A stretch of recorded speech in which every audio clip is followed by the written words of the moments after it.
Warren Hastings जो थे ये जनरल गवर्नर बने। ये कब से कब तक जनरल गवर्नर रहे? 1773 से लेकर 1785 तक के बीच में ये जनरल गवर्नर बन के रहे वॉरेन हेस्टिंग्स। अब ये नया जनरल गवर्नर यहाँ पर आते हैं इस दौरान, तो ये क्या करते हैं? तो ये क्या करते हैं कि नया एडमिनिस्ट्रेशन बनाते हैं, यानी कि शासन करने की जो विधि है एक नया तरह का एक रिफॉर्म करके लेके आते हैं, एक न्यू एडमिनिस्ट्रेशन ये बनाते हैं कि शासन कैसे किया जाएगा।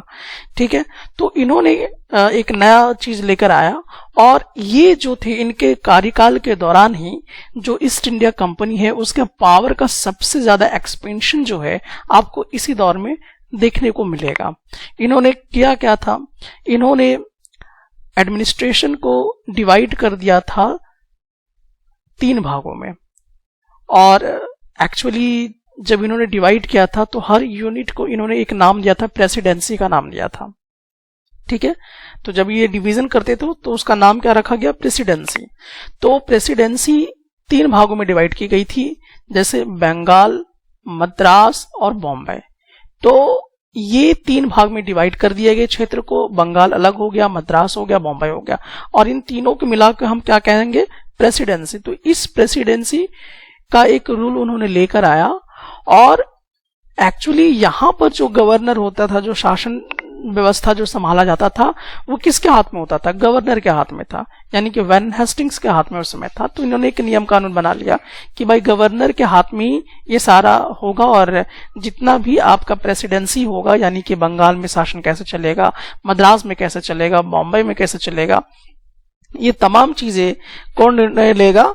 जो वहां के जनरल गवर्नर होंगे वही इस तरह के जो है वो लिया करेंगे। और साथ ही साथ बहुत सारे और भी एडमिनिस्ट्रेशन में इन्होंने बहुत सारा रिफॉर्म किया, बहुत सारा सुधार किया।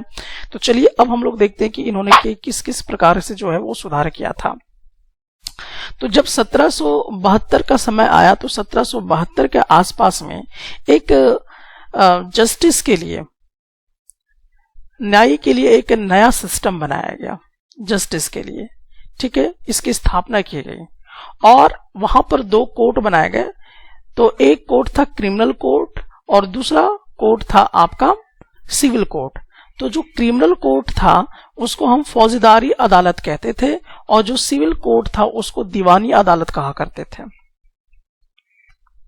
तो अब ये जो 2 तरह के कोर्ट बने, तो यहां पे देखिए कि जो मौलवीज लोग जो थे और जो हिंदू लोग थे, हिंदू पंडित लोग, तो हिंदू पंडित लोग और जो मौलवीज लोग थे, ये लोग क्या करते थे? कानून का व्याख्या करते थे। ये लोग क्या करते थे? कानून का व्याख्या करते थे। कहां पर? सिविल कोर्ट में। तो सिविल कोर्ट में जो कानून का मतलब सुनवाई करवाना है, उस पे जो डिस्क्रिप्शन देना है, व्याख्या करना है, तो इसका अधिकार मौलवीज को था और हिंदू पंडितों को था। और फैसला कौन सुनाता था? काजी। काजी किसको कहते हैं? जो जज होता है। ठीक है, आज की डेट में हम जज कहते हैं, तो जज को हम लोग क्या बोलते हैं? काजी बोलते हैं। तो काजी जो था वो फैसला सुनाता था। तो ये फैसला जो है किसके आधार पर सुनाता था? तो ये मुफ्ती के आधार पर लोग फैसला जो है वो सुनाया करते थे। मतलब सुपरविजन कौन करता था? मुफ्ती ही करते थे। ठीक है, लेकिन इसके ऊपर भी कौन थे? कलेक्टर्स वगैरह थे। तो मुफ्ती क्या होता था कि जैसे कि एक मुस्लिम समुदाय है, वो एक जूरिस्ट के जैसा होते थे, और वो लोग एक्सप्लेन करते थे काजी को, जज को, कि क्या फैसला लेना है। तो उस सुनवाई के बाद ही जो काजी था वो फैसला लिया करता था। तो यहाँ पे देखिए किस तरह का कानून व्यवस्था जो है वो बनाया गया। अब देखिए यहाँ पर आप देख रहे कि एक कोर्ट है। अब कोर्ट में यहाँ पे सुनवाई चल रहा है, क्योंकि ये सुनवाई कब हुआ था? ये वॉरेन हेस्टिंग पे हुआ था। यानी कि वॉरेन हेस्टिंग जो थे उनके खिलाफ एक मुकदमा यहाँ पे लड़ाया गया था, और ये मुकदमा 7 साल तक लड़ा। ठीक है, अब इसमें हुआ क्या था? इसमें ये हुआ था कि जो बुर्के थे उन्होंने ये आरोप लगाया कि जो वॉरेन हेस्टिंग है, इन्होंने बंगाल में जो भी गवर्नर था उसको मिस गवर्नमेंट किया है, यानी कि दुरुपयोग किया है। तो इसका आरोप लगा किस पे? वॉरेन हेस्टिंग पे लगा, और उसकी सुनवाई यहां पर हो रही है।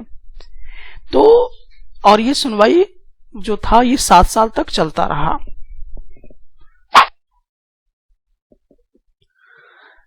लेकिन अब देखिए इस तरह की कानून व्यवस्थाएं तो बनना शुरू हो गई थी, तो यहां पर एक सबसे बड़ी समस्या भी आ गया था। सबसे बड़ी समस्या क्या थी?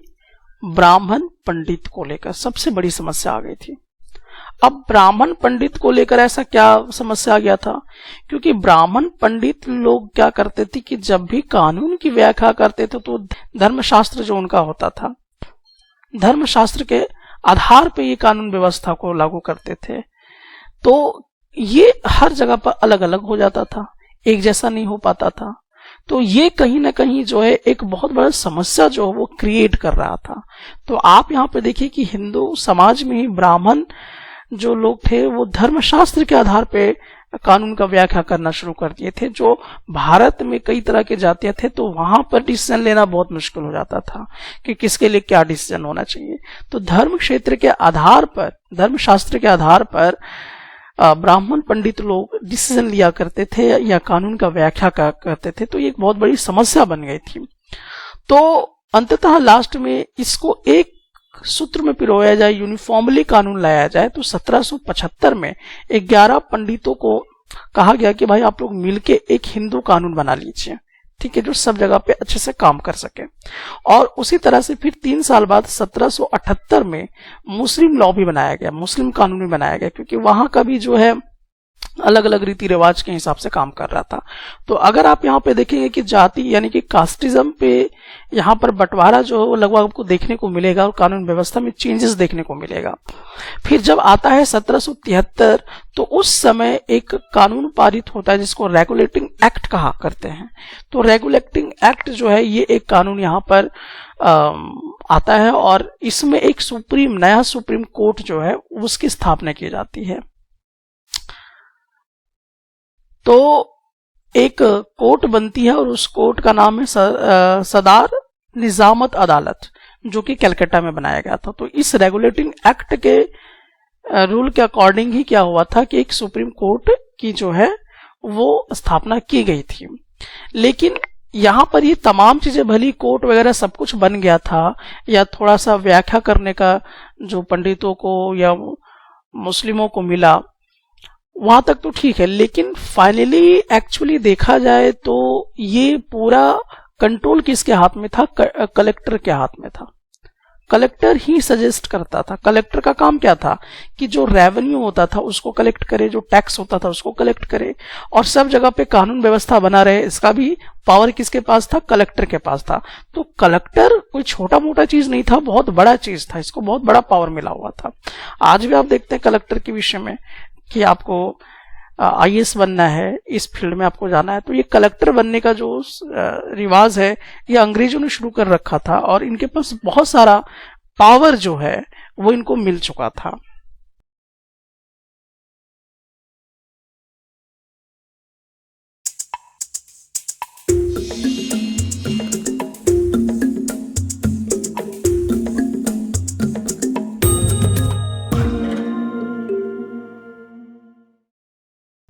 द कंपनी आर्मी मतलब कंपनी की फौज।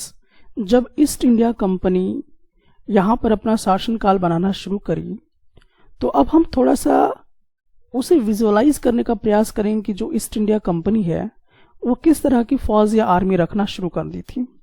तो चलिए यहाँ पर हम लोग देखते हैं कि जब ब्रिटिश लोग हमारे देश में आया और कब्जा कर दिए, यानी कि उसे हम क्या कहते हैं? कॉलोनियल रूल कहा करते हैं। तो जब कॉलोनियल रूल हो गया तो बहुत सारे वॉर वगैरह होने लगे, शासन वगैरह तो वो करना ही शुरू कर दिए। लेकिन धीरे धीरे उन्होंने देखा कि अब यहाँ पर सबसे ज़्यादा जोर अगर देने की ज़रूरत है तो वो मिलिट्री में देना है, यानी कि फौजों की ताकत बढ़ानी है आपको, क्योंकि आपको आए दिन किसी न किसी से युद्ध करना पड़ रहा है। तो उन्होंने देखा कि जो मुगल आर्मी लोग हैं, तो मुगल आर्मी लोग कैवर्ली फौज रखते थे। कैवर्ली फौज कहने का मतलब क्या होता है कि ऐसा फौज जो घोड़ों में बैठ के चलता हो, जो घोड़ों में बैठ के युद्ध लड़ता हो, ठीक है। तो इसको हम कैवर्ली फौज कहते हैं, सवार्स कहते हैं, और इनको बहुत अच्छे से ट्रेनिंग मिला रहता था। और दूसरा जो फौज होता था इन्फेंट्री। तो दूसरा फौज जो इन्फेंट्री कहने का मतलब जो पैदल चलने वाले सैनिक होते थे, फौज लोग होते थे, उसको हम लोग इन्फेंट्री कहा करते थे। फिर तीसरा उन्होंने फौज बनाया था तीरंदाजी वाला, मतलब ऐसे फौज थे जो तीर वगैरह अच्छे से मार सके। और फिर दूसरा जो था जो तलवारबाजी अच्छा से कर सके। तो इस तरह की फौज जो है वो यहाँ पर अपना ट्रेंड करना शुरू कर दिए थे मुगल आर्मी लोगों ने। लेकिन सबसे ज्यादा अगर जोर उन्होंने दिया था तो वो था किस पर, कैवरली बेसिस पे, यानी कि जो घोड़े में सवार होकर युद्ध करते हैं उन पे ज्यादा जोर दिया था।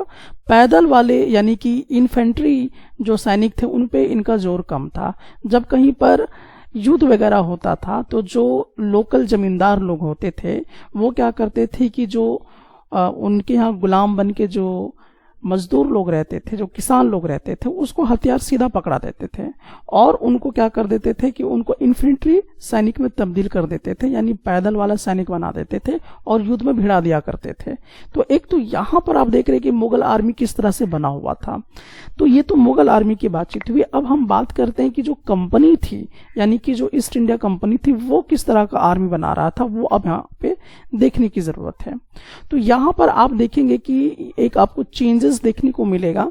चेंजेस ये था कि कहीं ना कहीं इस तरह की आर्मी जो है जब देखा गया तो कंपनी के लोग यानी कि अंग्रेजों ने भी सोचा कि क्यों ना हम जो किसान है उस किसान को ही क्या बना ले, आर्मी बना लें। तो वो किसान को ही आर्मी बनाए और सेम मेथड यूज करना शुरू कर दिए, मतलब कि पैदल वाले जो है वो उन्होंने क्या किया, सिपाही तैयार किए। तो किसानों को अब यहाँ पे क्या किया जा रहा है, किसानों को अब यहाँ पर फौज में भर्ती किया जा रहा है। तो ये चीज, यही मेथड को जो है ईस्ट इंडिया कंपनी भी लागू करनी शुरू कर दी। अब ये ईस्ट इंडिया कंपनी इस तरह का आइडिया कहां से लेकर आई थी, मुगल आर्मी। जब मुगल आर्मी थे तो मुगल आर्मी में इस तरह का व्यवस्था बना के रखा हुआ था कि जब भी हमें सैनिक की जरूरत पड़ेगी, पैदल सैनिक की, तो हम किसानों को ही सैनिक बना देंगे, फौज बना देंगे। तो मुगलों, ये जो आपका ईस्ट इंडिया कंपनी था, अंग्रेज लोग थे, तो उनको भी लगा कि भाई ये वाला अच्छा कॉन्सेप्ट है, ये अच्छा मेथड है। तो यही मेथड को वो भी यूज किए कि जो वहां के लोकल किसान होते थे, जो जमींदार के अधीन होते थे, उनको वो सैनिक में भर्ती करना शुरू कर दिए। धीरे धीरे लड़ने का तरीका बदलता गया, यानी कि तीर हो गया, तलवारबाजी हो गया। अब उसके बाद धीरे धीरे बंदूक वगैरह सब चीजें आने लगी। तो कहीं ना कहीं अब जो है आर्मी का सिस्टम भी जो है वो बदलना शुरू हो गया। तो 1820 में हम लोग देखते हैं कि एक खास तरह का जो है बदलाव यहाँ पे देखने को मिलता है।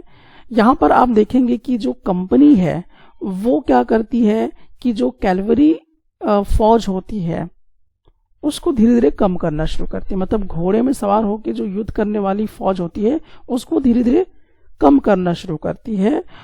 ऐसा क्यों? क्योंकि ज्यादातर अब जो आर्मी आ रहे थे वो किस टाइप के आ रहे थे, मस्केट कहने का मतलब होता है कि ऐसा आर्मी जो पैदल तो चलता है लेकिन हेवी गन के साथ, हेवी गन होता है उनके पास, ठीक है। तो हेवी गन के साथ जो पैदल चलने वाले फौज होते हैं उनको मस्केट्स कहते थे। और मैचलॉक्स किसको कहते हैं, तो मैचलॉक हम उसको कहते हैं कि जो बंदूक वगैरह होती थी तो उसमें जो बारूद होता था उसको माचिस से चलाना पड़ता था, तो उसको मैचलॉक्स कहते थे। तो हथियार इस तरह के आ गए थे। तो इसीलिए मस्केट जो सोल्डियर्स हैं उनकी जरूरत ज्यादा पड़ गई कि अब बंदूकधारी वाले आर्मी रखने होंगे।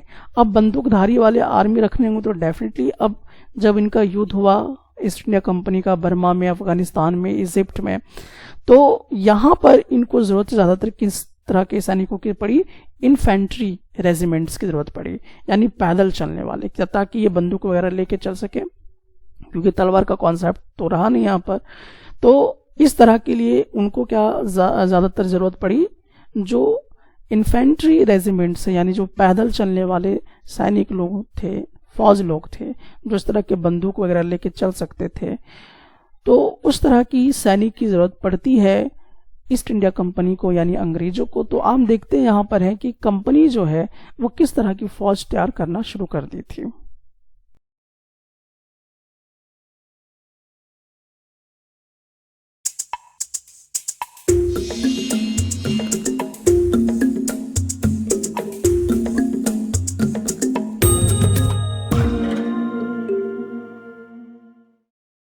कैप्टन हडसन जो थे वो बहादुर शाह जफर और उनके बेटों को गिरफ्तार करते हैं। औरंगजेब के बाद कोई मुगल बादशाह इतना ताकतवर नहीं हुआ था, लेकिन एक प्रतीक के रूप में मुगल बादशाहों का महत्व बना हुआ था।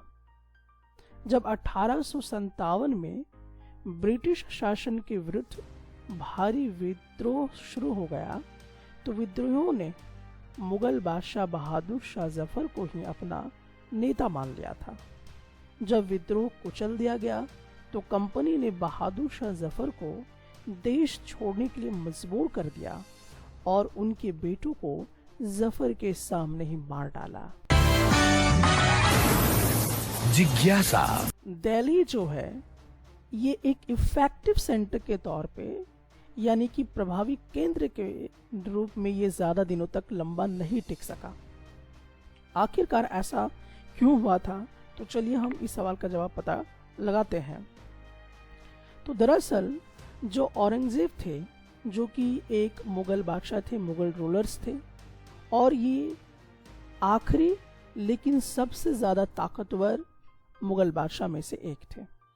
इन्होंने क्या क्या था? तो इन्होंने भारत के बहुत सारे बड़े बड़े हिस्सों में अपना कब्जा कर लिया था, अपना कंट्रोल कर लिया था।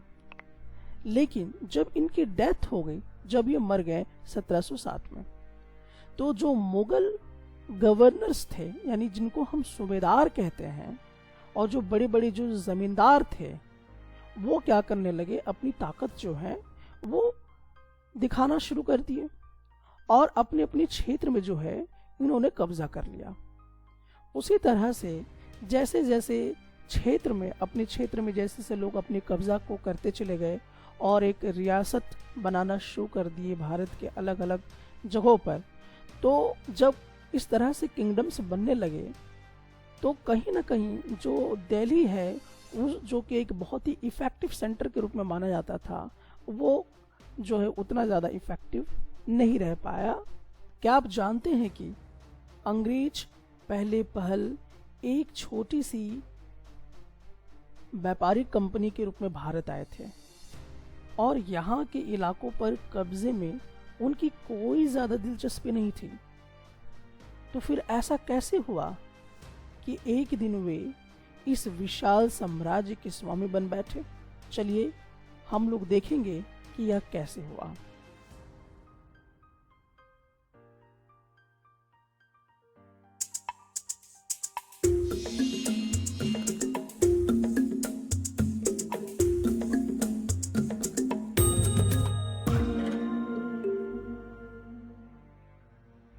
ईस्ट इंडिया कंपनी एक कंपनी का नाम था जो कि बिजनेस करता था, और ये कंपनी जो है भारत के ईस्ट वाले हिस्से में आते हैं, यानी कि भारत के पूर्व वाले हिस्से में आते हैं। अब प्रश्न ये आता है कि ये जो ईस्ट इंडिया कंपनी है, ये भारत में क्यों आई और कैसे आई? तो भारत में ये बिजनेस करना चाहते थे, भारत के किस हिस्से में? पूर्व वाले हिस्से में। तो ईस्ट इंडिया कंपनी जो थी वो इंग्लैंड की एक महारानी थी जिनका नाम था एलिजाबेथ वन। इससे ये कंपनी एक परमिशन ले लेती है कि ये भारत के पूर्व वाले हिस्से में बिजनेस करेंगे। अब परमिशन लेने का मतलब क्या था? तो परमिशन लेने का मतलब ये था कि कोई जो अदर बिजनेस करने वाले कंपनी होंगे, यानी कि जो अदर ट्रेडिंग ग्रुप्स होंगे, वो इनके साथ बिल्कुल भी मुकाबला नहीं करेंगे और इनका अधिकार होगा उस क्षेत्र में बिजनेस करने का, इनका दबदबा होना चाहिए। तो ये परमिशन लेने का मतलब ये था। अब बिजनेस ऐसा क्यों कर रहे थे? तो परमिशन लेने से उनको और क्या बेनिफिट हो रहा था? एक तो ये बेनिफिट होगा कि कोई जो अदर कंपनीज होंगी बिजनेस करने वाले, वो उस क्षेत्र में बिजनेस नहीं कर पाएंगे। तो परमिशन लेने का एक ये मतलब था, जो इंग्लैंड के अदर जो और ऐसे कंपनी होंगे वो उस क्षेत्र में बिजनेस नहीं करेंगे जहां पर ईस्ट इंडिया कंपनी बिजनेस करना चाह रही थी। तो अब इसके पीछे का कारण क्या है कि आखिरकार जो ईस्ट इंडिया कंपनी है ऐसा क्यों करना चाह रही थी? क्योंकि ईस्ट इंडिया कंपनी का मानना था कि अगर कॉम्पिटिटर्स नहीं होंगे, आपका अगर कोई विरोधी नहीं होगा, तो आप सामानों को बहुत ही सस्ता में खरीदेंगे और बहुत ही ज़्यादा मुनाफे में बेचेंगे, बहुत ही ज़्यादा हायर प्राइस में आप उसको बेचेंगे, तो आपको मुनाफा ज़्यादा मिलेगा। लेकिन अगर कोई कंपनी, अगर दूसरा कंपनी वही काम करती है आपके अगल बगल में, तो कंपटीशन जो वो बढ़ जाएगा। तो कंपटीशन के चक्कर में आप उतना ज़्यादा हायर प्राइस पे नहीं बेच सकते हैं सामान को, आपको कम करके बेचना होगा ताकि आपका जो सामान है वो ज़्यादा बिके। तो जो ईस्ट इंडिया कंपनी है ये यही चाहती थी कि इनका कोई कॉम्पिटिटर्स ना हो और ये जो भी रिसोर्सेस या जो भी सामान खरीदे वो बहुत ही सस्ता में खरीदे, बहुत ही कम मूल्यों में खरीदे और उसे क्या करे, ये बहुत ही हायर प्राइसेस में बेच दे ताकि इनको ज़्यादा से ज़्यादा मुनाफा हो। तो जब किसी भी सामान को बहुत ही कम मूल्यों पे खरीदा जाता है और उसको हायर प्राइस पे जब बेचा जाता है तो उसको हम कहते हैं मर्केंटाइल। तो जो ईस्ट इंडिया कंपनी थी जो कि इंग्लैंड से चली थी और किसके परमिशन से चली थी? एलिजाबेथ वन के परमिशन से, यानी एक शाही प्रमाण जो है, एक रॉयल चार्टर के माध्यम से वो चली थे। लेकिन जो रॉयल चार्टर थे, जो ये शाही फरमान था कि किसी को परमिशन नहीं है वहां पहुंचने का जहां ये पहुंचना चाह रही थी ईस्ट इंडिया कंपनी, लेकिन वो क्या किए, जो ईस्ट इंडिया कंपनी थी वो यूरोपियन पावर को रोक नहीं पाई। क्यों नहीं रोक पाई? दरअसल जब तक ईस्ट इंडिया कंपनी भारत के पूर्वी हिस्सा में पहुंचते उससे पहले ही जो यूरोपियन पावर थे, जिसमें हम बात करते हैं पुर्तगालिन के विषय में, तो जो पुर्तगालिन लोग थे वो बहुत पहले ही भारत के पश्चिमी वाले हिस्से में पहुंच चुके थे और गोवा में उन्होंने क्या कर लिया था, कब्जा कर लिया था। तो 1998 में ही जो वास्को डिगामा थे उन्होंने भारत पहुंचने के लिए समुद्री रास्ता का खोज जो है कर लिया था। उसके बाद डच भी जो थे वो भी चाहते थे कि जो इंडियन ओशन है, जो हिंद महासागर है, उसके आसपास बिजनेस तलाशना शुरू कर दिए थे। तो फ्रांसीसी व्यापारी जो थे वो भी यहाँ पर आ धमके।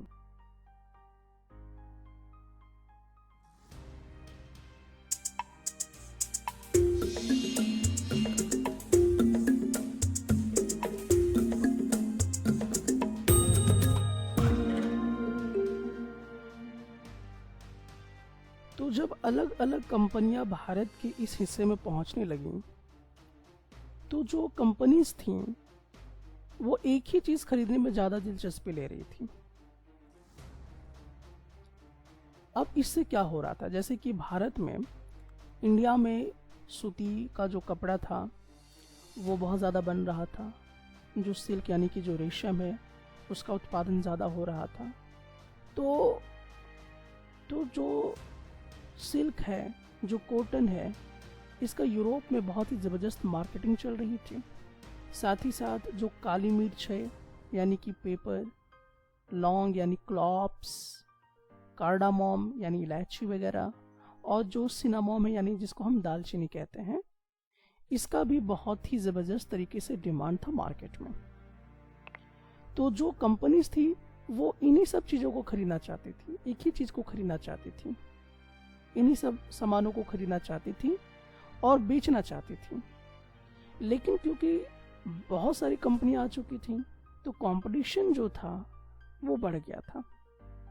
अब कंपटीशन बढ़ गया था तो मान लीजिए कि एक कंपनी अगर 2 रुपए दे रही है तो अगला कंपनी उसको कितना दे रही है, 3 रुपए दे के खरीद रही है, अगला कंपनी एक रुपये और बढ़ा के खरीद रही है। तो इस तरह से धीरे धीरे जो भारत के जो ये सब चीज़ें थीं, जैसे कि पेपर जो था, क्लॉव्स जो था, कार्डमोम या सिनामोम, सिल्क या कॉटन, इन सब के जो दाम हैं वो बढ़ने शुरू हो गए। ठीक है, तो ये प्राइसेस बढ़ने शुरू हो गए।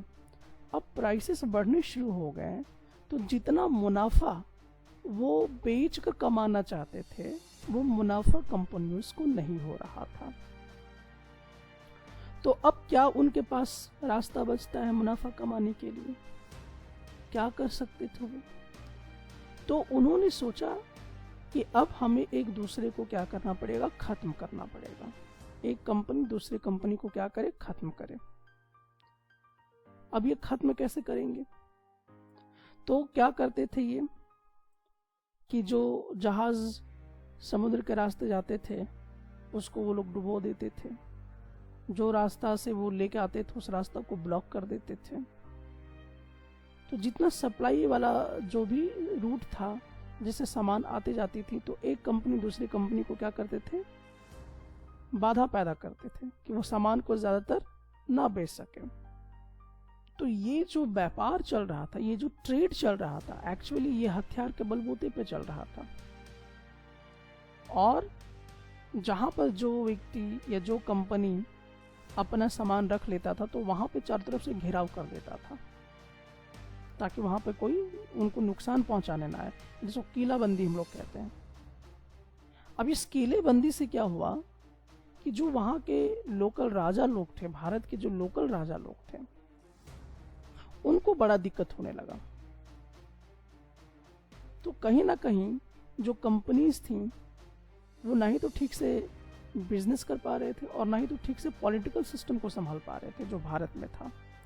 तो कहीं ना कहीं टकराव पैदा हो रहा था कि भारत का जो पॉलिटिकल सिस्टम है उसके साथ कैसे बिहेव करें, और जो बिजनेस में गिरावटें आ रही हैं उनको जो फायदा नहीं पहुंच पा रहा है उसमें अदर कंपनीज के साथ हम कैसे काम करें। और यही सब कारण जो है युद्ध को जो है जन्म देता है।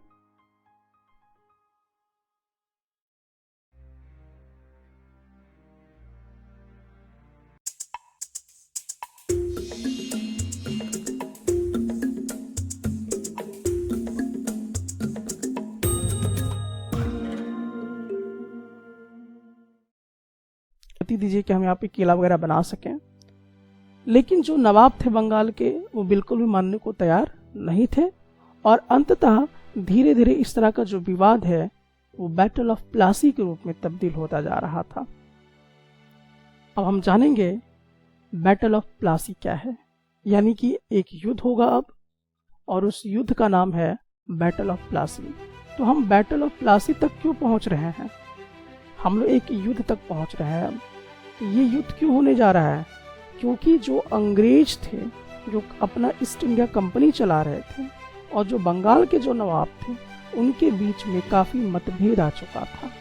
क्यों मतभेद आ चुका था? क्योंकि नवाब को टैक्स नहीं मिल रहा था ताकि वो बंगाल को चला सके। कहीं ना कहीं यहाँ पर जो ईस्ट इंडिया कंपनी के लोग हैं वो बेईमानी कर रहे थे, वो लगातार मुनाफा सिर्फ अपने खुद को कमाने में लगे हुए थे और बाकी उस क्षेत्र को कुछ देना नहीं चाहते थे।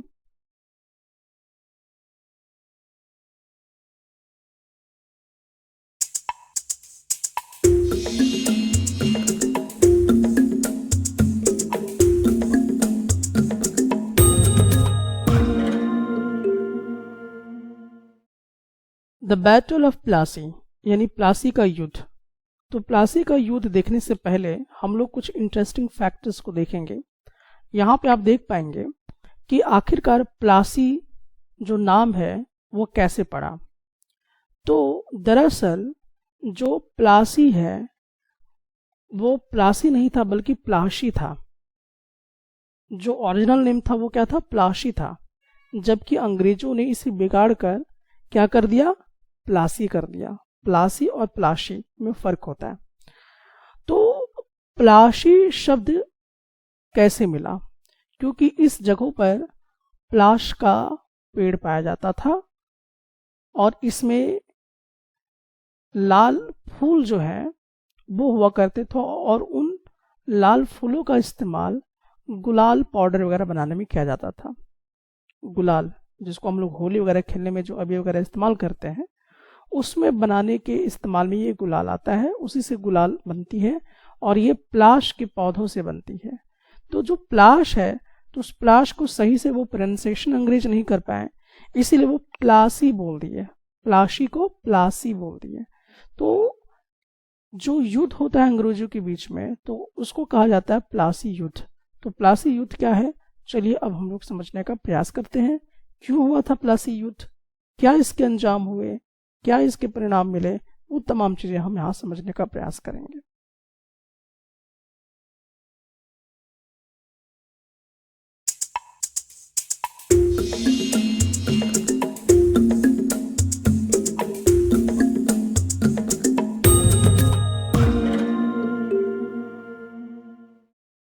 अब हम लोग देखेंगे कि जो प्लासी का युद्ध है वो किस प्रकार से होता है और किन कारणों से ये युद्ध जो है होता है। तो इसके रीजंस हम समझने का प्रयास करेंगे कि आखिरकार प्लासी का युद्ध क्यों हुआ था।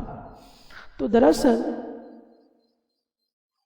अलीवर्दी खान जब मर जाते हैं, अलीवर्दी खान भी एक नवाब था और ये भी एक शक्तिशाली नवाब थे औरंगजेब के बाद। तो अलीवर्दी खान जब उनकी मृत्यु हो जाती है और ये तकरीबन 1756 की बात है, तो जब 1756 में अलीवर्दी खां की मृत्यु जब हो जाती है तो वहाँ के जो बंगाल के नवाब बनते हैं वो थे सिराजुद्दौला। तो सिराजुद्दौला को आप यहाँ पर फिगर में देख सकते हैं। तो ये सिराजुद्दौला थे और यही बंगाल के नवाब बनते हैं अलीवर्दी खान के बाद। तो अब यहाँ पे सिराजुद्दौला को देखना है और अंग्रेज को देखना है, क्योंकि यहाँ से एक अहम मोड़ पे हम लोग जाने वाले हैं। तो सिराजुद्दौला जो है ये भी एक शक्तिशाली नवाब बने। अब ये शक्तिशाली नवाब बने तो जो कंपनी थी, अब कंपनी की बात अगर मैं कर रहा हूं तो किस कंपनी के विषय में बातचीत कर रहा हूं, ईस्ट इंडिया कंपनी के बारे में। तो ईस्ट इंडिया कंपनी जो थी वो काफ़ी ज़्यादा चिंतित हो गई कि भाई अब तो जो नवाब है वो सिराजुद्दौला है। तो कंपनी ये चाहती थी कि सिराजुद्दौला को हटा के एक ऐसे नवाब को बनाया जाए जो हमारे इशारों पे काम करे। पपेट रूलर की डिमांड वो करना शुरू कर दी है। जो ईस्ट इंडिया कंपनी वो चाहती थी कि एक पपेट रूलर मिले। पपेट रूलर कहने का मतलब कि एक इशारों पे काम करने वाला, मतलब कठपुतली सरकार रहे जो हमारे इशारों पे काम करे। और वो क्या करे, जितने भी व्यापार या बिजनेस वो कर रहे हैं उसमें उनको काफ़ी ज़्यादा छूट मिले, कंसेशन मिले, रियायत मिले, और भी कई तरह की जो प्रिविलेज हैं, सुविधाएं हैं, वो भी कहीं ना कहीं अंग्रेज जो है वो चाहते थे। तो ये कब पॉसिबल होता, ये तब पॉसिबल होता जब सिराजुद्दौला को हटाकर उसके जगह पर किसी पपेट रूलर को यानी कठपुतली नवाब को वो बैठा पाते। तो ऐसे उनकी मंशा थी ईस्ट इंडिया कंपनी की कि हम लोगों को काफ़ी ज़्यादा व्यापार में मुनाफा मिलेगा, व्यापार में काफ़ी ज़्यादा लाभ मिलेगा। ये तभी होगा जब हम कठपुतली सरकार लेकर आएंगे। लेकिन इसमें जो अंग्रेज थे वो सफल नहीं हो पाए। कोशिश तो उन्होंने किया लेकिन सफल नहीं हो पाए। उन्होंने ऐसा कोशिश किया कि जो सिराजुद्दौला है उसका जो प्रतिद्वंदी है, जो रिवल्स है, उसको नवाब बनाया जाए। क्योंकि अगर सिराजुद्दौला के जगह पर अगर आपको नवाब बनाना है तो कहीं ना कहीं उसका कोई कॉम्पिटिटर आपको ढूंढना होगा।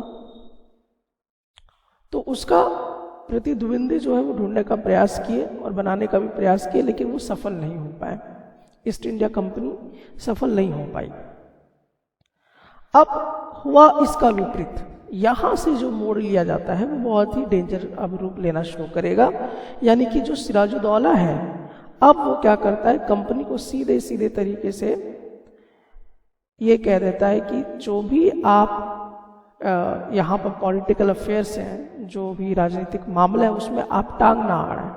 सिराजुद्दौला सीधा ये बात जो है कंपनी को कहते हैं कि जो भी हमारे अंदरूनी राजनीतिक मामला है, उस पर आप टांग ना अड़ाएं और आप जो किलाबंदी बना रहे हैं उसको बंद कीजिए और जो हमारे रेवेन्यू है उस रेवेन्यू का पैसा दीजिए, यानी जो बकाया है रेवेन्यू का उसका भुगतान भी कीजिए आप।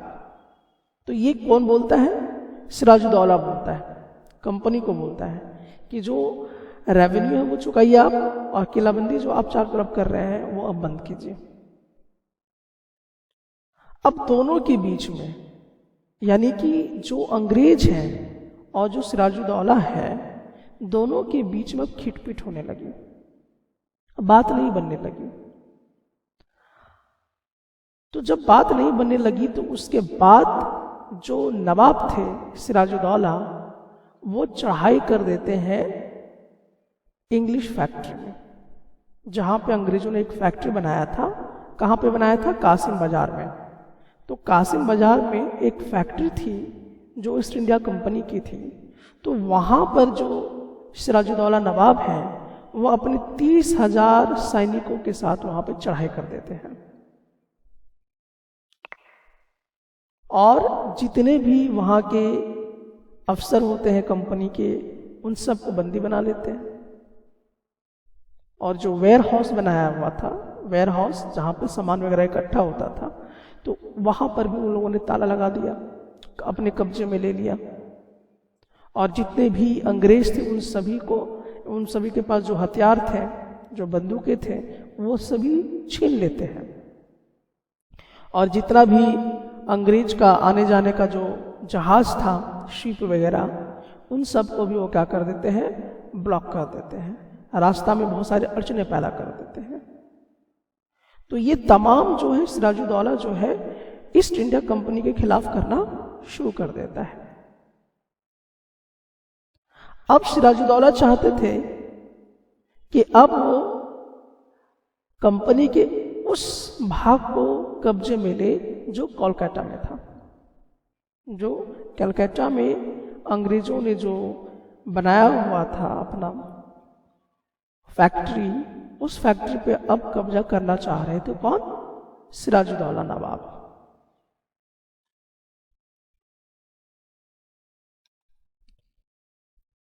तो जब ये खबर जो है कलकत्ता पहुंची कि अब कलकत्ता में जो अंग्रेजों का फैक्ट्री है वहां पर जो सिराजुद्दौला है वो अब कब्जा करने के लिए पहुंच रहे हैं, तो फिर कंपनी में बड़ी हड़बड़ी मच गई कि भाई ये तो खतरे में आ जाएगा हमारा बिजनेस। तो फिर यहां पर जिक्र होता है रॉबर्ट क्लाइव का। तो जो रॉबर्ट क्लाइव होते हैं, ये बात जब सुनते हैं तो वो क्या करते हैं? आर्मी भेजना शुरू करते हैं। और ये सूचना कहां जाती है? जो मद्रास में कंपनी थी वहां पे जो ऑफिसर्स थे उन तक ये सूचना पहुंचती है कि ऐसा सब होने वाला है। तो रॉबर्ट क्लाइव जो है वो भी मानने को तैयार नहीं थे। तो रॉबर्ट क्लाइव जो है अपना आर्मी भेजना शुरू कर देते हैं। किसके खिलाफ भेजते हैं? सिराजुद्दौला के खिलाफ। कहां पर? जो प्लासी का मैदान होता है वहां पे भेजते हैं और दोनों के बीच में युद्ध होना शुरू हो जाता है। तो सिराजुद्दौला जो है और जो अंग्रेज हैं उन दोनों के बीच में युद्ध जो है आरंभ हो जाता है प्लासी के मैदान में, जिसे हम द बैटल ऑफ प्लासी कहते हैं। अब इस युद्ध में हुआ क्या? इस युद्ध में सिराजुद्दौला की हार हो गई। नवाब जो थे सिराजुद्दौला वो जीत नहीं पाए युद्ध को। अब ये भी प्रश्न आता है कि आखिरकार सिराजुद्दौला हारे क्यों? तो हारने का जो कारण था वो था मीर जाफर। दरअसल हुआ क्या था कि जो ईस्ट इंडिया कंपनी है वो मीर जाफर को लालच दे बैठा था कि अगर आप सिराजुद्दौला के साथ नहीं आते हैं, हमारे साथ अगर आप युद्ध नहीं करते हैं, तो सिराजुद्दौला के बाद नवाब आपको बंगाल का हम लोग घोषित कर देंगे। तो कहीं ना कहीं मीर जाफर जो है इन सब बातों में आ जाता है और वो क्या करता है कि जो सिराजुद्दौला के साथ युद्ध लड़ने से मना कर देता है, यानी एक तरह से धोखा देता है मीर जाफर, और इस तरह से सिराजुद्दौला कमजोर पड़ जाता है और सिराजुद्दौला की हार हो जाती है। और जो पहला युद्ध होता है, और उस युद्ध को हम लोग द बैटल ऑफ प्लासी कहते हैं, यानी कि प्लासी का युद्ध कहा करते हैं।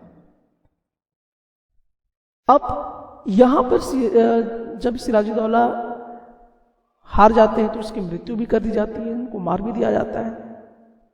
अब बात आती है कि मीर जाफर जो है वहां के नवाब बन जाते हैं।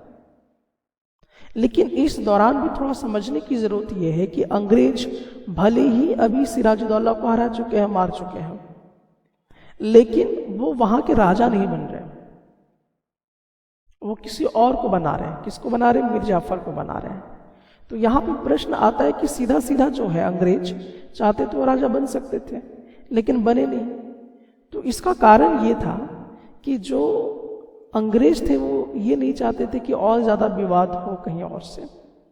तो अगर किसी दूसरे को अगर हम कठपुतली सरकार रखकर अगर ये काम कर सकते हैं तो उनके लिए ज़्यादा बेहतर होगा व्यापार करना, क्योंकि उनका जो मुख्य उद्देश्य था वो था व्यापार करना और उससे ज़्यादा लाभ लेना। और अभी फिलहाल उनका कोई यहाँ पर विचार आपको देखने को नहीं मिलेगा।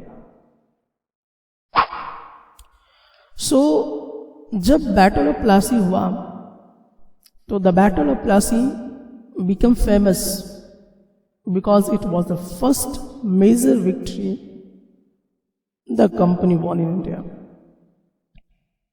तो जो ईस्ट इंडिया कंपनी थी उनकी ये बहुत बड़ी जीत और पहली जीत थी प्लासी का युद्ध।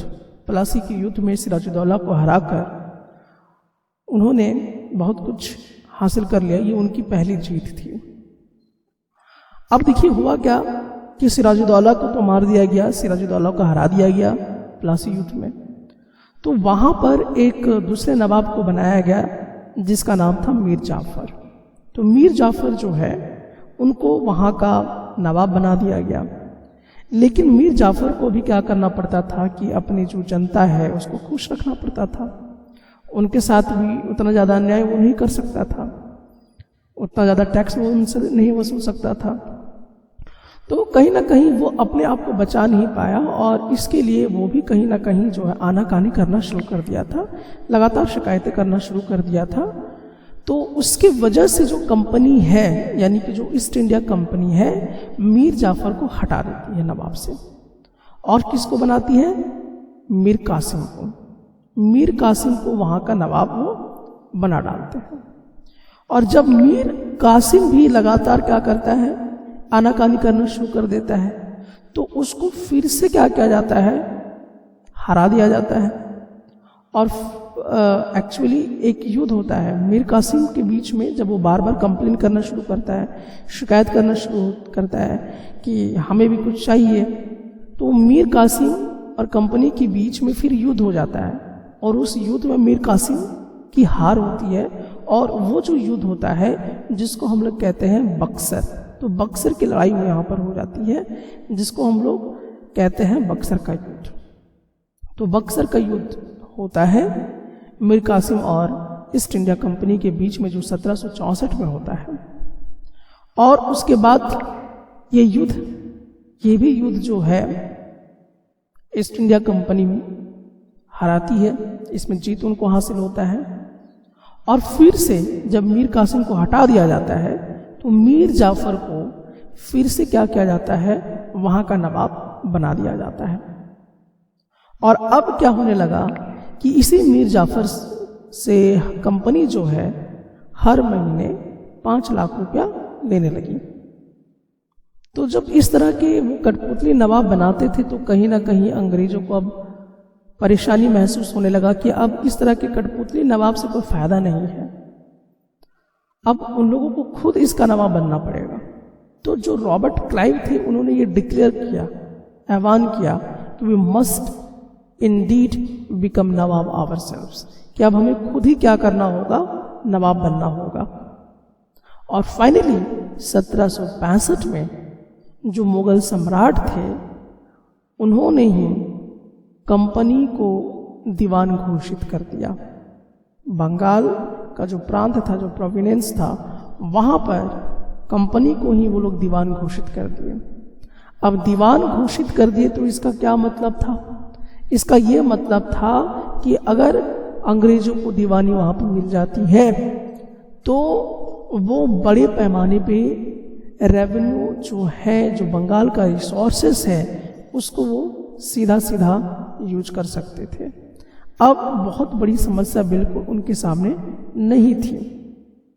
वो क्या कर सकते थे कि वो रिसोर्सेज को डायरेक्टली यूज कर सकते थे और उसको रोकने टोकने वाले लोग नहीं थे। और वो क्या करना शुरू कर दिए कि पहले तो जब अंग्रेज भारत में आए तो उनको भारत की जितनी भी चीज़ें थी, गुड्स थी, उनको खरीदने के लिए सोना वगैरह देना पड़ता था, सोना देना पड़ता था या चांदी देना पड़ता था।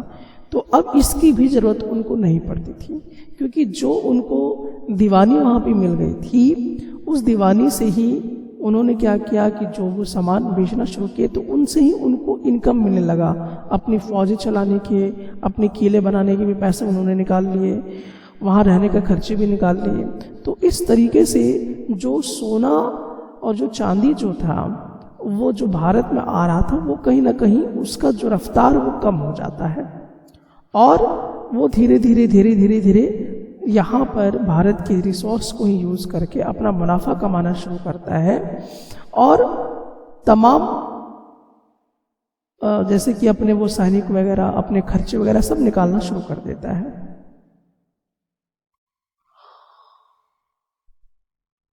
और ये जो रेवेन्यू उनको मिलता था, अंग्रेजों को जो ये रेवेन्यू मिलता था, उसी रेवेन्यू से वो कॉटन यानी कि सूती का कपड़ा वगैरह, जो सिल्क है, मखमल वगैरह, वो सब वो भारत से ही खरीदना शुरू कर देते हैं और भारत में ही बहुत सारी कंपनी का बिल्डिंग वगैरह बनाना शुरू कर देते हैं, ऑफिस बनाना शुरू कर देते हैं, क्योंकि अब उनको किसी को कुछ देने की ज़रूरत नहीं थी। तो अब वो उन्हीं पैसों का इस्तेमाल करके तमाम ज़रूरतों को पूरा कर रहे थे।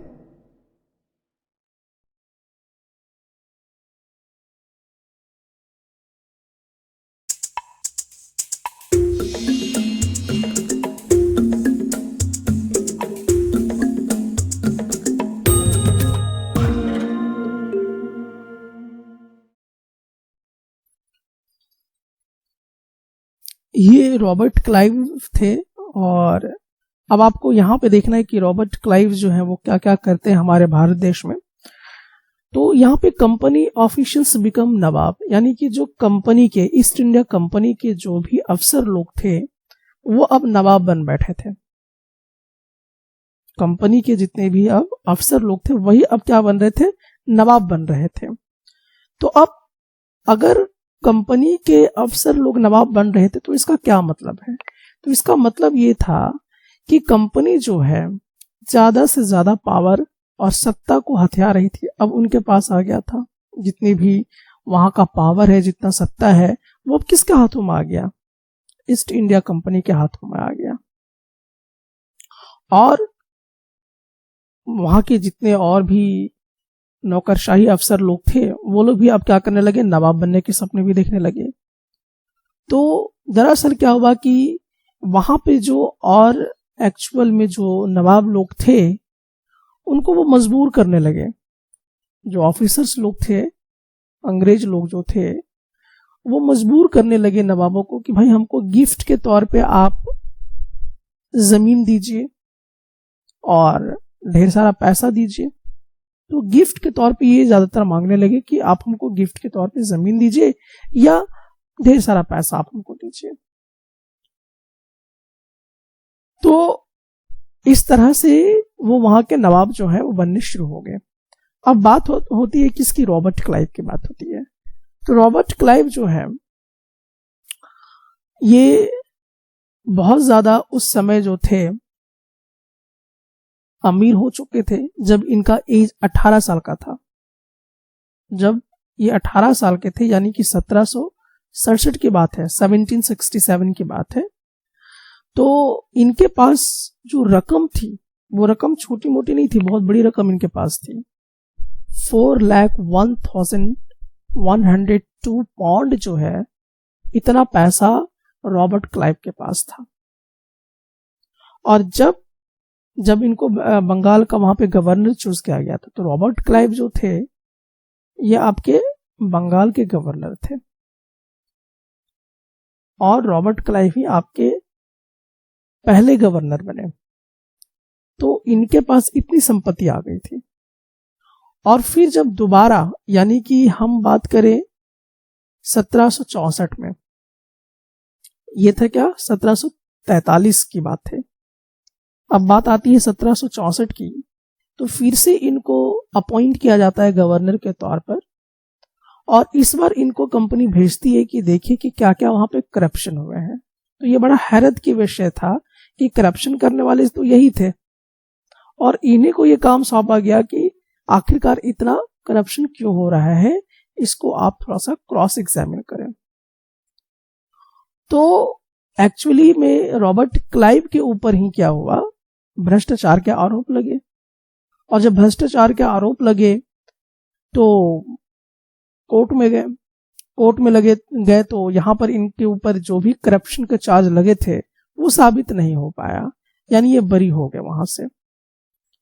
लेकिन 1774 में ये खुद अपने आप को ही गोली मार देते हैं, यानी आत्महत्या कर लेते हैं।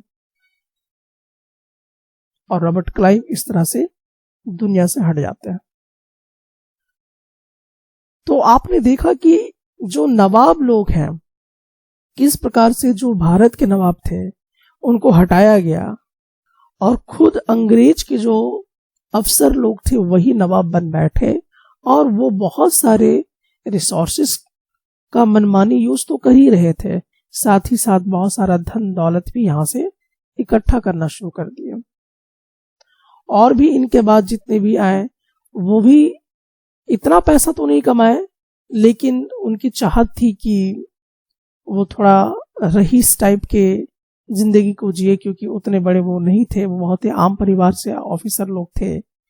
लेकिन वो इतना पैसा कमा लेना चाहते थे कि जब वो इंग्लैंड वापस जाए तो आराम की जिंदगी वो जी सके। लेकिन जब वो इंग्लैंड जाते थे, जो बच जाते थे जिंदा, तो वहां पर इंग्लैंड में लोग उनको नवाब कहते थे, और उनकी जो शान शौकत थी वो थोड़ा डिफरेंट नजरिया से देखा जाता था।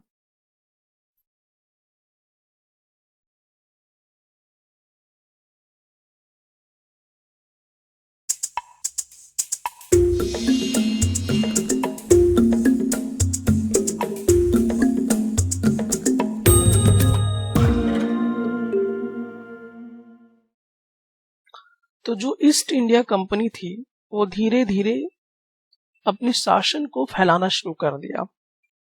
तो कंपनी रूल एक्सपैंड्स, तो धीरे धीरे सब जगह पे अपना शासन जो है वो फैलाना शुरू कर चुके थे। तो इसमें हम लोग जिक्र करेंगे कि जब बक्सर का युद्ध हुआ, बैटल ऑफ बक्सर, जो कि कब हुआ था, 1764 में हुआ था ये युद्ध।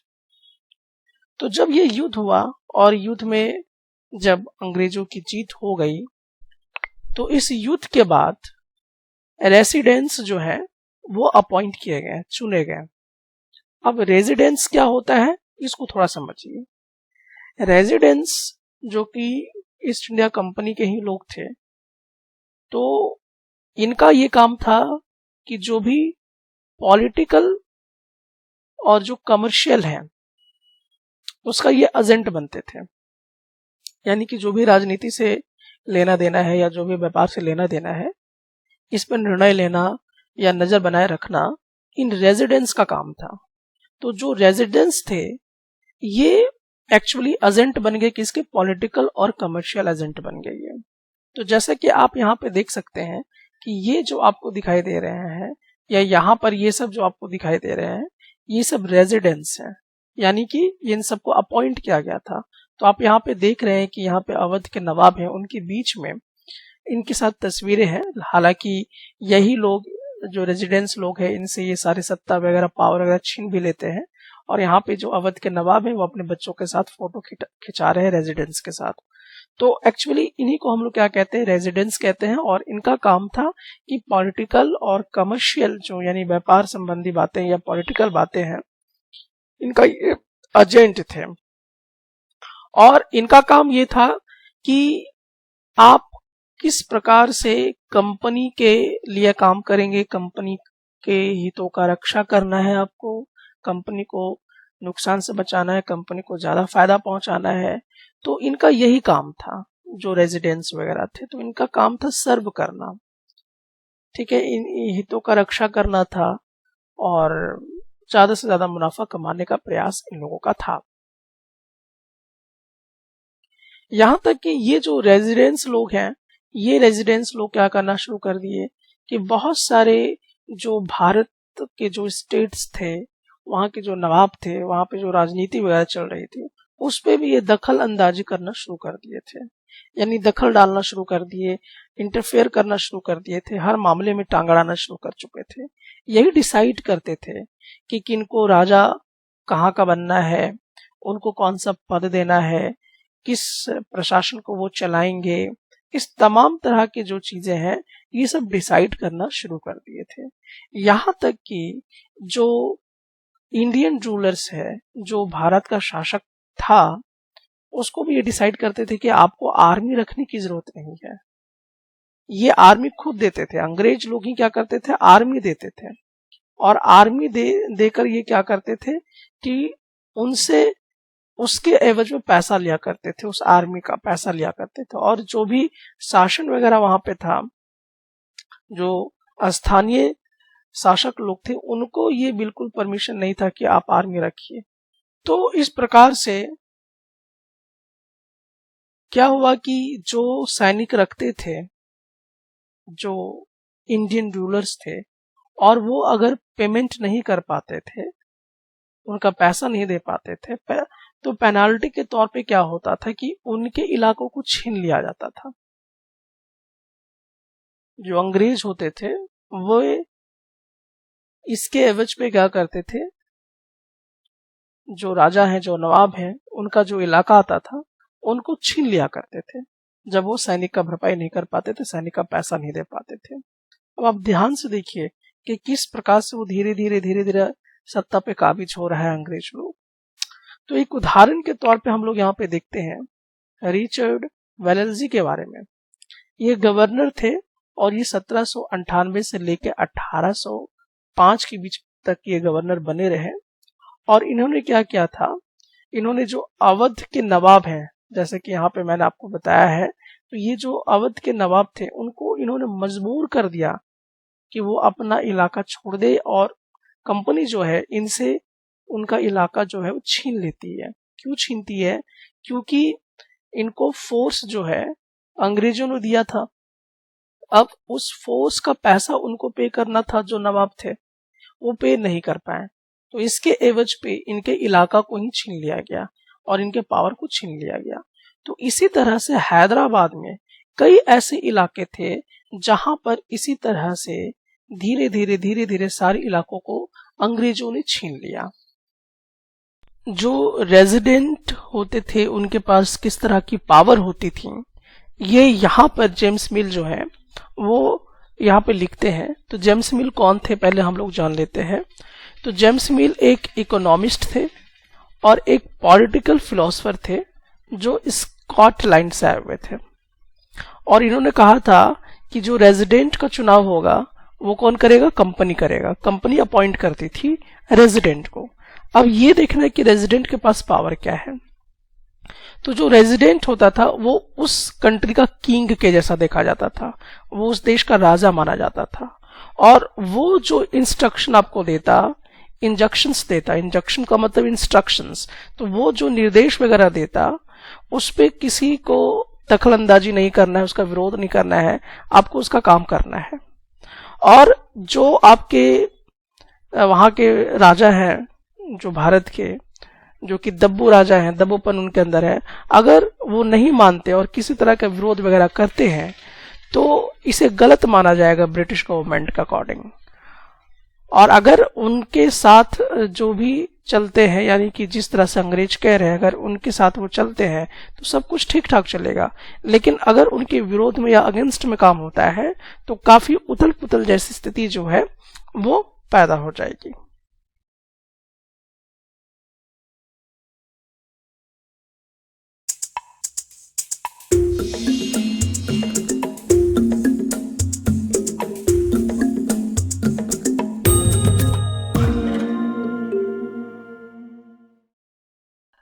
टीपू सुल्तान शेर मैसूर, ये मैसूर के रहने वाले थे टीपू सुल्तान। और अब हम लोग यहाँ पे इनका जिक्र देखेंगे कि इन्होंने किस प्रकार से अंग्रेजों से क्या क्या लोहा लिया। तो दरअसल कंपनी जो थी वो यहां पर कब्जा नहीं कर पा रही थी, तो कहीं ना कहीं टीपू सुल्तान बहुत ही एक ताकतवर जो थे, एक लीडरशिप थे, तो इनका मैसूर में कंट्रोल था। और इस कारण से जो अंग्रेज लोग थे उनको कहीं ना कहीं पॉलिटिकली और इकोनॉमिक तरीके का खतरा नजर आ रहा था कि ये कहीं ना कहीं विरोध करेगा, और ऐसा ही हुआ भी। अब हम लोग यहां पे देखते हैं कि हैदर अली जो थे ये एक बहुत ही पावरफुल रूलर्स थे, एक शक्तिशाली शासक थे हैदर अली, जिन्होंने भारत में 1761 से लेकर 1782 तक शासन किया। और इन्हीं के बेटा थे जो बहुत ही फेमस थे, जिसको आज हम लोग जानते हैं टीपू सुल्तान के नाम से।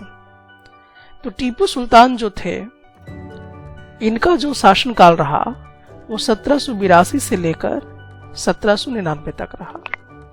और इनका मैसूर में पूरी तरह से कंट्रोल था, पकड़ था। और इन्होंने क्या किया था कि जो अंग्रेज की कंपनी थी जो कि मालाबार कोस्ट में थी, मालाबार एक तट घाटी पे थी, तो वहां पर इन्होंने क्या किया कि इन्होंने वहां पर लोगों को, जैसे मिर्च वगैरह जो होता है, काली मिर्च वगैरह, जो इलायची वगैरह होता है, उसको परचेज करने से रोका। तो इन्होंने एक्सपोर्ट, जैसे कि जो चंदन की लकड़ी एक्सपोर्ट होती थी, जाती थी, या जो इलायची वगैरह जाता था, और इस तरह के जो भी व्यापारी थे उनको इन्होंने सीधा सीधा बोला कि आप उनसे संबंध तोड़ दीजिए, अंग्रेजों से संबंध तोड़ दीजिए। ऐसा किसको बोल रहे वो? जो वहां के लोकल व्यापारी लोग थे, जो लोकल मर्चेंट लोग थे, उनको सीधा सीधा ये ऑर्डर मिलता है कि आप अंग्रेजों के साथ इस तरह का कोई भी व्यापार ना करें। और उसके बाद जो टीपू सुल्तान थे, जो भारत में रह रहे थे फ्रांसीसी लोग यानी फ्रेंच लोग, उनके साथ इनका बहुत ही एक गहरा रिश्ता हो चुका था। और इन्हीं के बदौलत इन्होंने अपने आर्मी को मॉडर्नाइजेशन कर दिया था, यानी कि अपने आर्मी को मॉडर्न तरीके से बदल दिया था, यानी कि आधुनिकीकरण जो करण है वो टीपू सुल्तान ने किया था। अब होता क्या है कि जो ब्रिटिशर्स लोग हैं काफी ज्यादा आग बबूला हो जाते हैं, बहुत ही ज्यादा फुरियस हो जाते हैं इस सब चीजों को देखकर कि इस तरह का ये कंट्रोल कर रहा है, और हमारे जगह पे जो ब्रिटिशर्स लोग थे उनको काफी नुकसान हो रहा है। तो इन्होंने ये भी देखा कि जो हैदर है, जो कि उनके पिता थे टीपू सुल्तान के, और जो टीपू सुल्तान है, ये काफी ज्यादा घमंडी है, बहुत ही खतरनाक लोग हैं, और ये जब तक यहाँ पे सत्ता चलाएंगे, जब तक इनके हाथ में कंट्रोल रहेगा, तो ये कहीं ना कहीं हमें नुकसान ही देंगे, हमको राजपाट अच्छे से करने नहीं देंगे। तो इसके वजह से 4 युद्ध होता है, 4 युद्ध होते हैं, 4 वॉर्स होते हैं। किसके बीच में? टीपू सुल्तान और जो अंग्रेज हैं उनके बीच में 4 युद्ध होते हैं। एक 1767 से लेकर यहाँ पे 69 तक युद्ध होता है, फिर 80 से लेकर 84 तक होता है, फिर 1790 से लेकर 92 तक होता है, और फिर 1799 में युद्ध होता है। तो यहां तक तो वो जीत हासिल करते जा रहे थे, लेकिन लास्ट में युद्ध में जो है टीपू सुल्तान बुरी तरह से हार जाते हैं और उनको मार दिया जाता है। तो ये हारते क्यों? क्योंकि ये अपने राज्य को बचाते बचाते हार जाते हैं, और जो अंग्रेज है वो जीत जाते हैं और इनको मार दिया जाता है। तो इस तरह से क्या होता है कि फिर उस मैसूर में जो पहले जो राजवंश टाइप का, जो वंशवाद टाइप का था, उसके साथ मिलकर जो वोडेयार्स थे उनके साथ मिलकर, जो अंग्रेजी फौज थे उनके साथ मिलकर यहाँ पर अपना कंट्रोल जो है वो रख लेते हैं। और यहाँ पर अगर आप ध्यान से देखें तो इस पिक्चर में आप देख पाएंगे कि यहाँ पर टीपू सुल्तान के ये सारे बच्चे हैं, और लास्ट युद्ध में ये जो रेजिडेंट्स लोग हैं इन्होंने मजबूर किया था और बंदी बना लिया था इनके बच्चों को, बंदी बनाकर एक संधि जो है वो उन्होंने पास कर ली थी। तो इनके साथ मिलकर कहीं ना कहीं कंप्रोमाइज करना भी पड़ा था।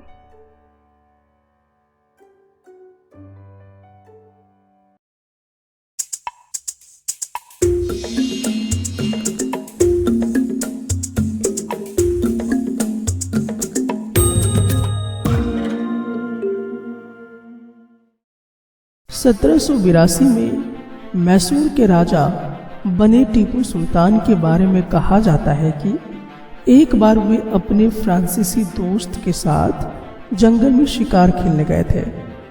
वहां एक शेर उनके सामने आ गया। उनकी बंदूक ने मौके पर साथ नहीं दिया और कटार भी जमीन पर गिर गई। फिर भी टीपू ने निहत्ते ही शेर का मुकाबला किया और आखिरकार कटार उठा ली। अंत में उन्होंने शेर को मार गिराया। इसी के बाद से उन्हें शेरे मैसूर कहा जाने लगा था। अब हम लोग देखेंगे वॉर विद द मराठास, यानी मराठों के बीच में लड़ाई होती है। तो यहाँ पे जो हम देखेंगे कि जो मराठा है वो किन से लड़ रहे हैं? अंग्रेजों से लड़ रहे हैं। तो ऐसा हम यहाँ पे जानते हैं कि जब 18वीं सदी के ठीक मिडल में जब पहुंचते हैं हम लोग, तो यहाँ पे जो मराठे लोग थे वो बहुत ही ज्यादा शक्तिशाली हो चुके थे। और यहाँ तक कि जो मुगल साम्राज्य चल रहा था उसको भी चैलेंज कौन कर रहे थे? शिवाजी, क्योंकि शिवाजी जो थे वो नेतृत्व कर रहे थे मराठा को। तो जब शिवाजी नेतृत्व कर रहे थे मराठों को, तो उस समय मुगल साम्राज्य को भी काफी ज्यादा चुनौती मिल रही थी। लेकिन अब हम लोग बात करते हैं यहाँ पर कि उस समय तो बहुत शक्तिशाली हो गए थे मराठा लोग। तो मराठा लोग बहुत शक्तिशाली हो गए, जिसकी वजह से कंपनी को बहुत तकलीफ होने लगी, जो ईस्ट इंडिया कंपनी थी। तो जो ईस्ट इंडिया कंपनी थी वो मराठों की शक्तियों को अपने काबू में करना चाहता था, कर्व करना चाहता था और उसे डिस्ट्रॉय भी करना चाहता था। वो चाहता था कि जो मराठा की शक्ति उसको अपने काबू में कर लो, उसको समाप्त कर दो। तो ये मराठा पावर को वो इस तरह से समाप्त करने में लगे हुए थे। लेकिन धीरे धीरे ऐसा चलता गया। लेकिन यहां पर 1761 में, ये वाला पॉइंट दिमाग में रखिएगा, 1761 में एक युद्ध होता है जिसको हम कहते हैं थर्ड बैटल ऑफ पानीपत, यानी पानीपत की तीसरा युद्ध होती है। यहां पर 2 युद्ध पहले हो चुके थे, लेकिन उसमें जो थे मराठा लोग हार नहीं मान रहे थे। लेकिन जब थर्ड युद्ध होता है पानीपत का, जो 1761 में होता है, तो मराठे जो है वो पूरी तरह से डिफीट हो जाते हैं, पूरी तरह से उनका पराजय हो जाता है, यहां पर हार जाते हैं वो। और जब वो हार जाते हैं तो बहुत कुछ उनका छिन जाता है। मराठा चाह रहे थे कि वो दिल्ली में बैठ के पूरा शासन बागडोर पूरा भारत का चलाए। तो ये जो सपना वो देख रहे थे वो पूरी तरह से शैटर हो गया, पूरी तरह से चूर चूर हो गया।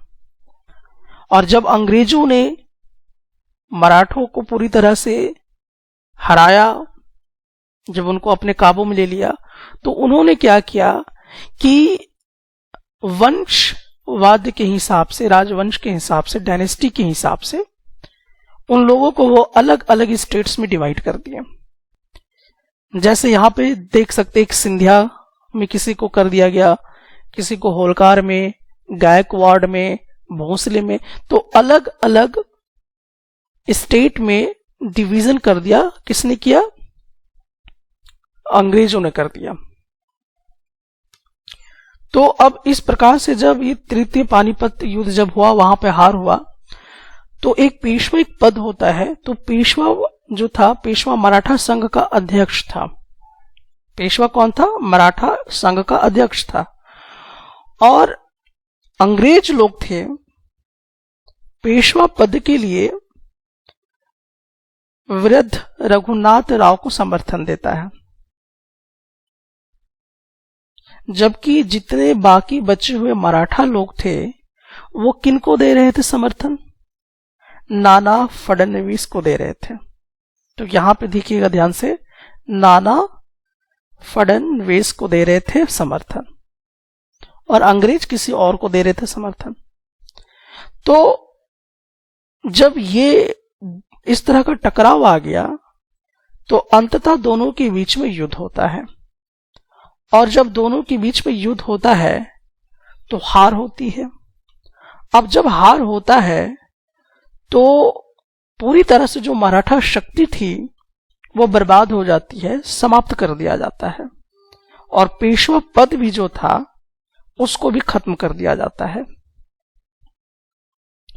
और जो मराठा राज्य था, जो कि एक बहुत बड़ा हिस्सा था, उस पर कब्जा किसका होता है? अंग्रेजों का एक अधिकार हो जाता है, और जितने भी मराठा के मुखिया लोग थे उनको सेना रखने का इजाजत नहीं दिया जाता है। तो इस तरह से जो अंग्रेज लोग हैं मराठा पे पूरा कब्जा कर लेते हैं, उसको अपने काबू में ले लेते हैं और पूरी तरह से मराठा पावर को खत्म कर देते हैं, डिस्ट्रॉय कर देते हैं।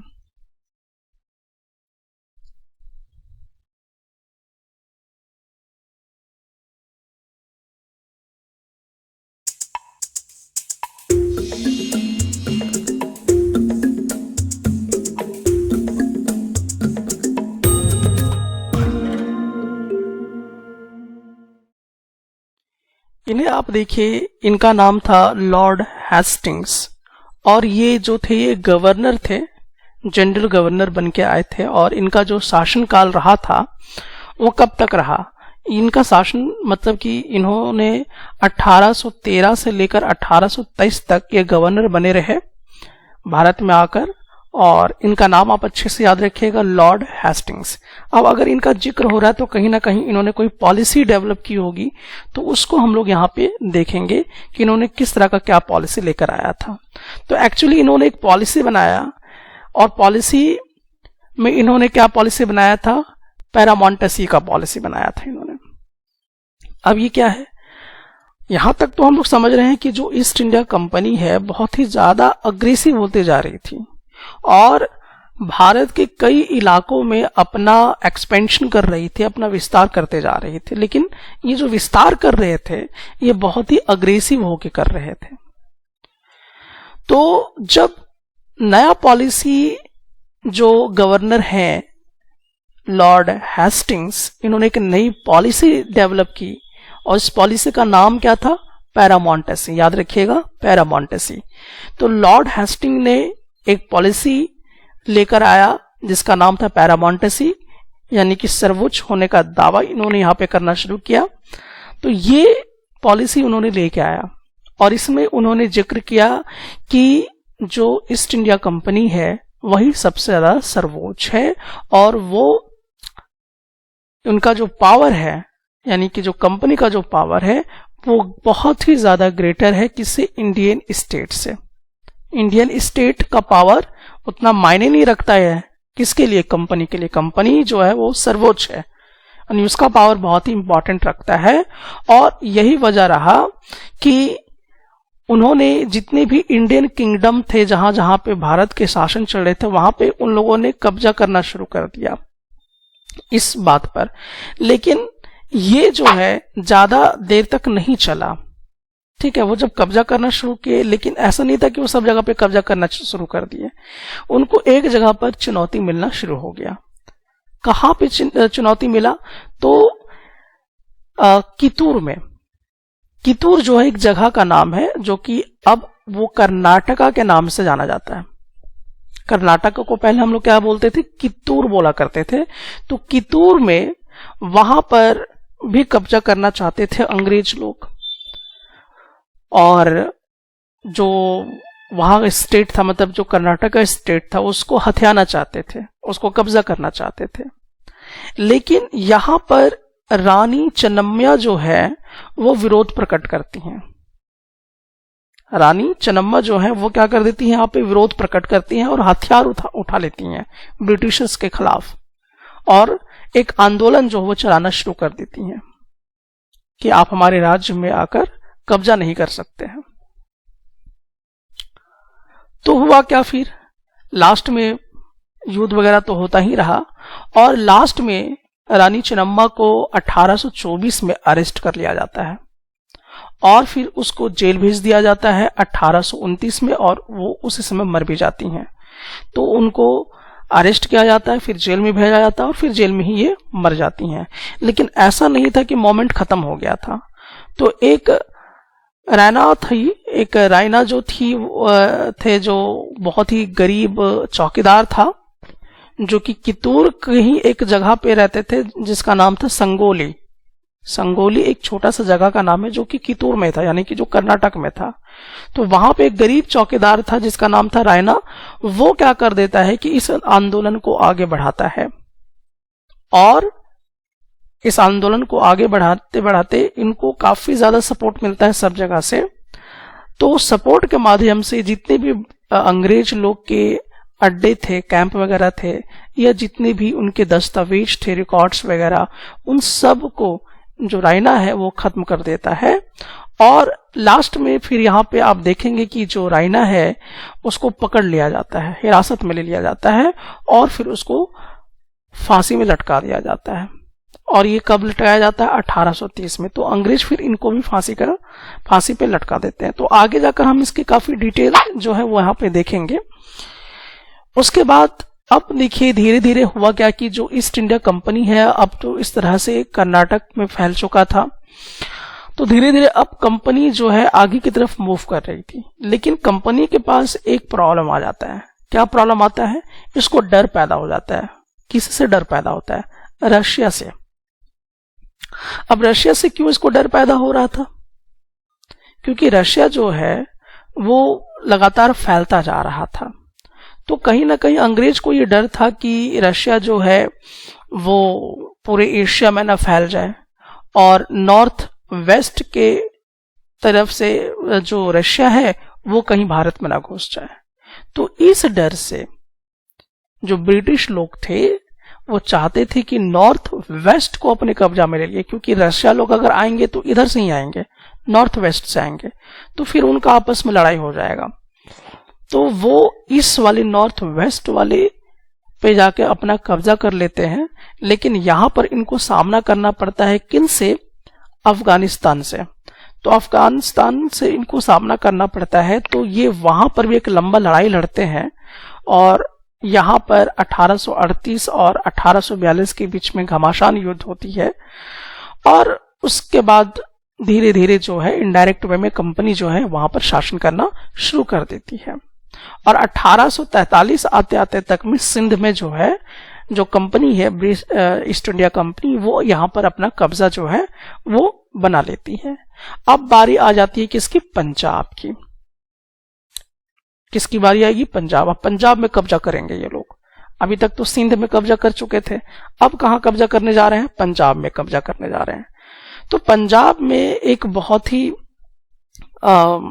फेमस हम कह सकते हैं या बहुत ही शक्तिशाली एक राजा थे जिसको पंजाब का शेर कहा जाता था, और उनका नाम क्या था? महाराजा रणजीत सिंह। महाराजा रणजीत सिंह। तो ये बहुत ही शक्तिशाली पंजाब के राजा थे, महाराजा कह सकते हैं इनको, महाराजा थे, और इनका वहां पे दबदबा था। तो इन्होंने क्या किया कि कंपनी को तो लात मार के पीछे भगाना शुरू किए। लेकिन जब इनकी डेथ हो गई, जब यानी कि इनकी डेथ कब हुई थी? 1839 में हुई थी। आपको डेट अभी फिलहाल कुछ भी याद रखने की जरूरत नहीं, घटना को ध्यान से देखिएगा।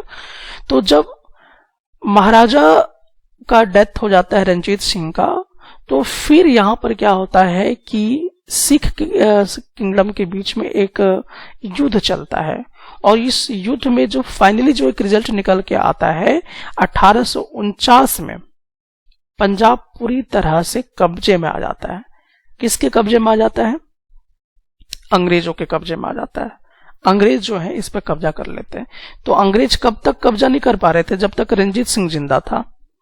लेकिन रंजीत सिंह का जैसे डेथ होता है तो पंजाब में वो कब्जा कर लेते हैं।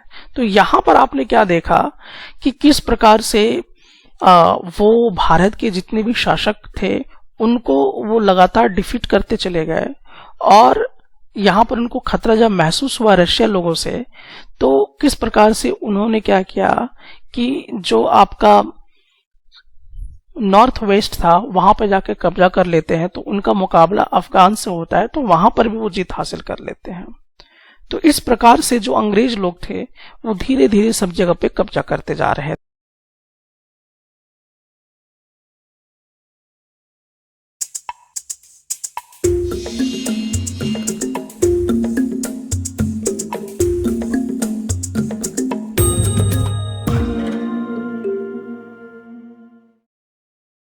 जब अंग्रेजों का मन इस तरह से नहीं भरा, तो देखिए यहाँ पे आप देख पाएंगे कि अंग्रेजों का जो शासन करने का नीति है वो कितना तेज होता जा रहा है।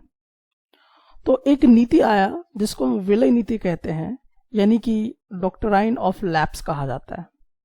डॉक्ट्राइन ऑफ लैप्स का मतलब एक विलय नीति, यानी इसको आसान भाषा में अगर मैं आपको बताऊं तो इसे कहा जा सकता है कि हड़पने की नीति। किसी चीज को हड़पने की नीति को हम लोग डॉक्ट्राइन ऑफ लैप्स कहते हैं। तो ये नीति किसने लाया और क्यों लाया?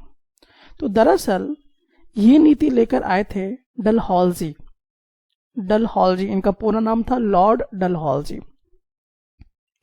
अब ये थे कौन? तो ये जनरल गवर्नर थे। ये जनरल गवर्नर कब से कब तक रहे? 1848 से लेकर 1856 के बीच में ये जनरल गवर्नर बने रहे। तो इन्होंने एक पॉलिसी लेकर आया और उस पॉलिसी का नाम था हड़प नीति, यानी किसी चीज को हड़प लीजिए आप, यानी कि डॉक्ट्राइन ऑफ लैप्स। ये वाला जो है ये पॉलिसी ये लेकर आए। तो इस पॉलिसी का नाम याद रखिएगा कि डॉक्ट्राइन ऑफ लैप्स जो है ये किसने लेकर आया? तो लॉर्ड डलहौजी जो थे उन्होंने ये नीति लेकर आया। अब इस नीति में था क्या? तो इस नीति में ये था कि मान लीजिए कि कोई भी इंडिया का रूलर है, तो अगर वो मर जाता है और उसका शासक करने वाला अगर उसका वंश में अगर कोई मर्द नहीं है, तो वो जो एरिया होगा वो अपने आप किसकी हो जाएगी? अंग्रेजों के अधीन हो जाएगी, यानी कि अंग्रेजों का कब्जा उस पर हो जाएगा। बड़ा खतरनाक मतलब चाल जो है यहाँ पे चला जाता है। अब देखिए यहाँ पे युद्ध नहीं करना चाह रहा है, अब ये कुछ नियम कानून लेकर आ गए। अब ये नियम कानून के माध्यम से क्या कर रहे हैं कि अब जितनी भी सत्ता है, जितनी भी पावर है, उसको हड़पने का प्रयास किया जा रहा है। तो आप सोच सकते हैं यहाँ पर कि किस तरह का मानसिकता है यहाँ पर अंग्रेजों की। तो इन्होंने एक रूल बना दिया, एक पॉलिसी बना दिया कि अगर कोई राजा मर जाता है और उसको चलाने के लिए अगर उसके वंश में कोई लड़का नहीं है, तो फिर वो जो स्टेट होगा वो किसका हो जाएगा? ऑटोमेटिकली अंग्रेजों के अधीन हो जाएगा। मतलब अब उसका राजा अंग्रेज होंगे, वो हिस्सा अंग्रेजों का हो जाएगा। तो इसी नीति को कहा जाता है द डॉक्ट्राइन ऑफ लैप्स। तो आपको समझ में आ गया कि ये वाला जो नीति है, ये जो पॉलिसी है, वो डलहौजी क्यों लेकर आए थे। और इसी तरह से इस नीति के आधार पर अंग्रेजों ने सतारा को हड़प लिया 1848 में, संबलपुर को हड़प लिया 1850 में, उसी तरह से उदयपुर को हड़पा, नागपुर को हड़प लिया और झांसी को भी यहां पे इन लोगों ने हड़प लिया। तो इस तरीके से इस पॉलिसी के आधार पे, डॉक्ट्राइन ऑफ लैप्स के आधार पर अंग्रेजों ने इतने सारे एरिया को हड़प कर अपना राजपाट चलाना शुरू कर दिया। अब देखिए इससे भी मन नहीं भरा तो अंग्रेजों ने एक और चाल चली। अब ये हम लोग पहुंच जाते हैं 1856 के आसपास में। अब इन्होंने क्या चाल चला? तो यहां पर एक अवध जो है, अवध पे इनका कब्जा हो जाता है अंग्रेजों का। अब अवध में वो कब्जा कैसे करते हैं? अब देखिए यहां पे किस तरह का चाल चलेंगे अंग्रेज लोग। तो अंग्रेजों ने ये कहा कि हम लोग अपने कर्तव्य से बंधे हुए हैं और हमें अपने कर्तव्यों का पालन करना चाहिए कि कहीं पर अगर पावर का दुरुपयोग हो रहा है और जनता पर उसका नुकसान हो रहा है, मिस गवर्नमेंट हो रहा है, तो वहां की जो सरकार चला रही है, जो भी नवाब या जो भी उनको हटा दिया जाए और वो सीधा सीधा किसके अंडर में आ जाए, अंग्रेजों के अंडर में आ जाए। तो एक ये नीति चलाया कि कहीं पर कोई राजा है, जैसे कि यहाँ एग्जाम्पल के तौर पे हम लोग अवध का ले रहे हैं एग्जाम्पल, तो यहां पर क्या हुआ कि यहां पर शासनहीनता की व्यवस्था बनी हुई है, ठीक से राजा चला नहीं पा रहा है, पब्लिक जनता को खुश नहीं रख पा रहा है।